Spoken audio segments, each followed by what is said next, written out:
Ito na mga kababayan, ako po nalintik ka na nga bang sinasabi natin eh. Lalong-lalo na yung mga mukhang malita at mga politiko na boboto sa Senado na ma-impeach na o i-impeach ang ating Vice Presidente na si Inday Sara Duterte. Nako po, may kalalagyan daw kayo. Pero bago po yan, pakinggan po muna natin ang dating tagapagsalita ni Tatay Digong Duterte na si Attorney Harry Roque. Electronic evidence rule. Sa ayon po sa electronic evidence rule at ito namang Facebook video ay isang electronic evidence, kinakailangan ma-authenticate yan. At sino ang dapat mag-authenticate? Siyempre, yung nag-record. Yung may-ari ng Facebook page na nag-record at nag-broadcast ng kanyang sinabi ng mga panahon na yon. Ang problema dito sa camera, ang pinakita lang nila ay yung mga salita na kumbaga binabantaan ni VP ang kanyang ang buhay ng presidente at ni Inday at ng kanyang may bahay.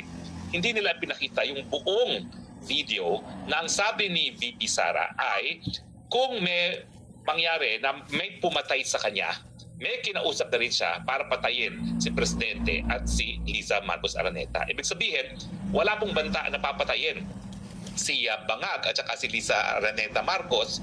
Kung hindi, ang banta ay kapag may pumatay na kay Bibi Sara, conditional. Ang tanong, meron bang pumatay kay Inday Sara? Wala. So ibig sabihin, wala ring banta sa buhay ni Marcos at Liza Araneta Marcos kasi hindi nangyari yung kondisyon na dapat mangyari bago ipatupad yung sinasabi ni Bibi Sara na patayin din ang Marcos at ang Liza Araneta Marcos. So bilang ang tao po na siyang makapag-authenticate kung ano talaga ang sinabi ni Bibi Sara noong madaling araw na yon, heto po, ipe-play natin ngayon ang video. Ako pong nag-record yan. Sa aking Facebook page po yan. So ako ang tamang mag-authenticate, hindi ang BIR. Hello? Narinig po ba ako, Princess Maui? Yes.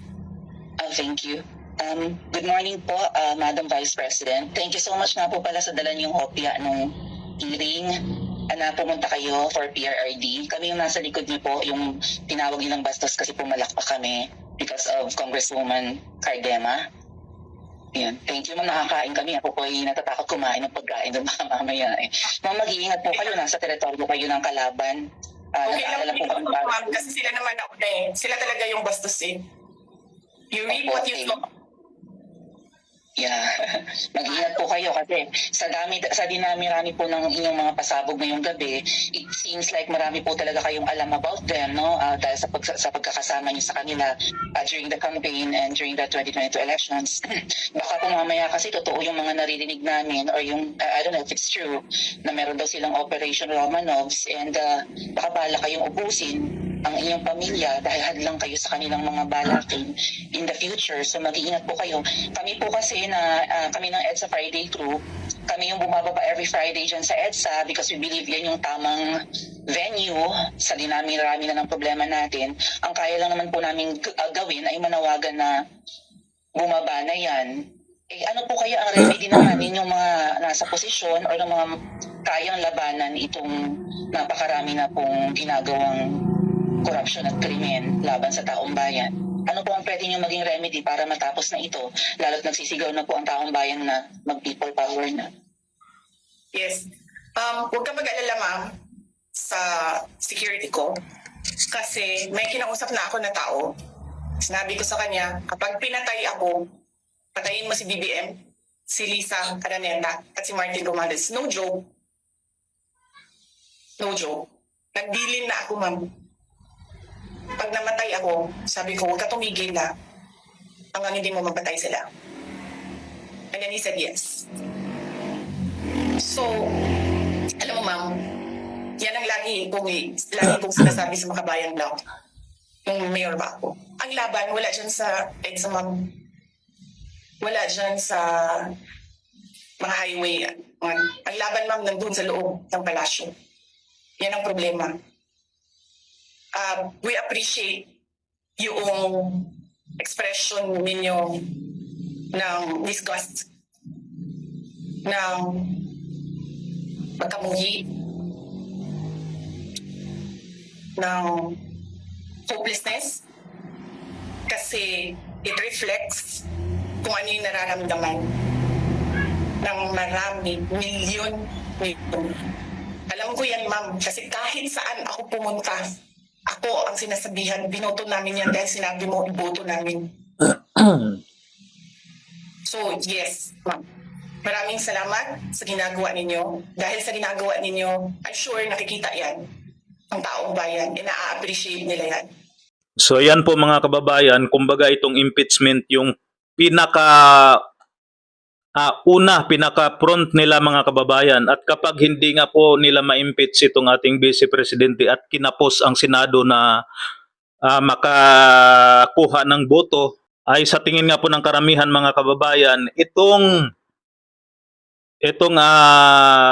di umano'y pagbabanta ni BP Sara kay Bangag ang bubuhayin nila. Ito yung tututukan nila hanggang makulong ang ating Vice Presidente. Samantala, eto na si Madam Cathy Binag mga kababayan, at may ibinunyag nga po ito. Panoorin natin si Madam Cathy Binag mga kababayan. Yan po. Eto na nga bang sinasabi ko Eto na yun Diba? Yung mga hindi nakikinig. Eto na. Meron kasi akong A1 na information na may nagsabi sa akin. Okay? Na dahil sa kagustuhan ng INC na ang prioridad natin or ng mga leaders natin is kapakanan ng bayan at mga taong naghihirap. Diba? Against sila sa impeachment. Whether si BP Sara or si BBM ang impeach, ayaw nilang ma-impeach pareho. Kasi ang gusto nilang ma-focus is yung nangyayari sa ating bansa na pagbagsak ng ekonomiya, ang pagtaas ng mga bilihin, ng krudo, ng langis, ng gasolina at diesel. Tapos, ang ating mga leader walang ginagawa kundi sobrang hyper-focus more dyan sa impeachment. Ang balita ko, dyan sa HOR at sa Senate, kung sino man ang bobotong yes for impeachment ay magiging blacklisted na sa INC. Ayan tingnan nyo na lang, tingnan natin. May nagsabi lang sa akin na yan daw ang mangyayari. Blacklisted. Kung yung nakaraan, di ba parang napansin nyo, kahit yung may mga bumotong iba, pinatawad pa rin, parang pinagbigyan ng eleksyon. This time, sa inyo dyan, sa House of Representatives at saka sa Senate, tingnan nyo na lang. Kasi ang balita ko, kahit sa pang-apat na salin lahi ninyo, yung apo ng apo nyo, yung anak ninyo, ay hindi na susuportahan o hindi man lang makakatungtong na sa kanilang lugar. Dahil sila ay nakikiusap pero ayaw niyong pakinggan dahil nakita nila na ang prioridad ninyo ay mamulitika kesa ang iprioridad ninyo ay ang para sa bayan.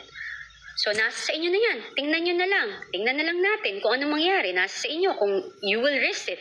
Diba? Nasa inyo na yan. Kung gusto nyong hamunin, diba? Nag-announce naman, simula January, nag-rally, hanggang nung nakaraan lang, may 3 days din silang rally, supposedly. Hindi pa rin kayo nakikinig.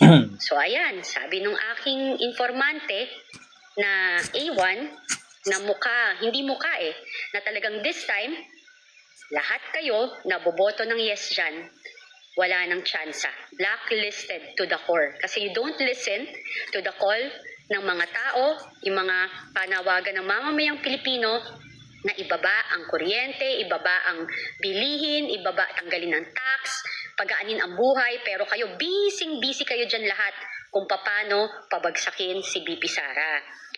Ayaw niyong makinig, so ngayon, sila, nakita siguro ng INC na ang prioridad ninyo is mamulitika, hindi ang para sa bayan at para sa sambayan ng Pilipino, so you don't deserve their support. Yun lang naman yung akin, yun ang analyze ko na feeling ko, nakita nila yon kasi ang tagal na nilang pinagbibigyan kayo dyan So yan nasa sa inyo na yan. Tingnan ninyo, napaka-consistent ng INC. Nakikiusap sila, never silang nakisali sa politika.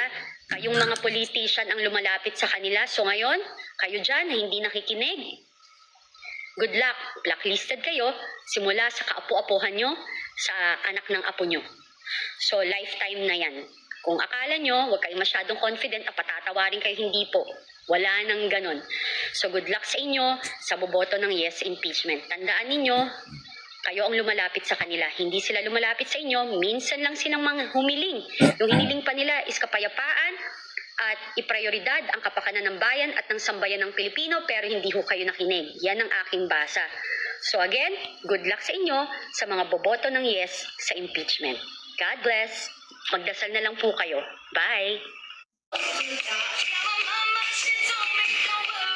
So ayan po mga kababayan ko, linawin lang po natin yung sinabi ni Madam Cathy Binag na blacklisted na raw. Ang ibig sabihin po niyan mga kababayan, para sa baka merong hindi nakagit sa sinabi na yan ni Madam Cathy Binag, blacklisted mga kababayan, ibig sabihin po yung mga politiko na yan na boboto na ma-impeach ang ating Vice President na si Inday Sara Duterte mga kababayan, ay hindi na po sila maaring lumapit pa sa iglesia, sa INC. Masisira po talaga ang kanilang karir. Kapag pumirma daw, lalong-lalo na itong mga nasa Senado mga kababayan, ibang klase po itong INC mga kababayan pag nagsalita. Talagang gagawin po nila yan. Hanggang dito na lamang muna tayo. Maraming salamat.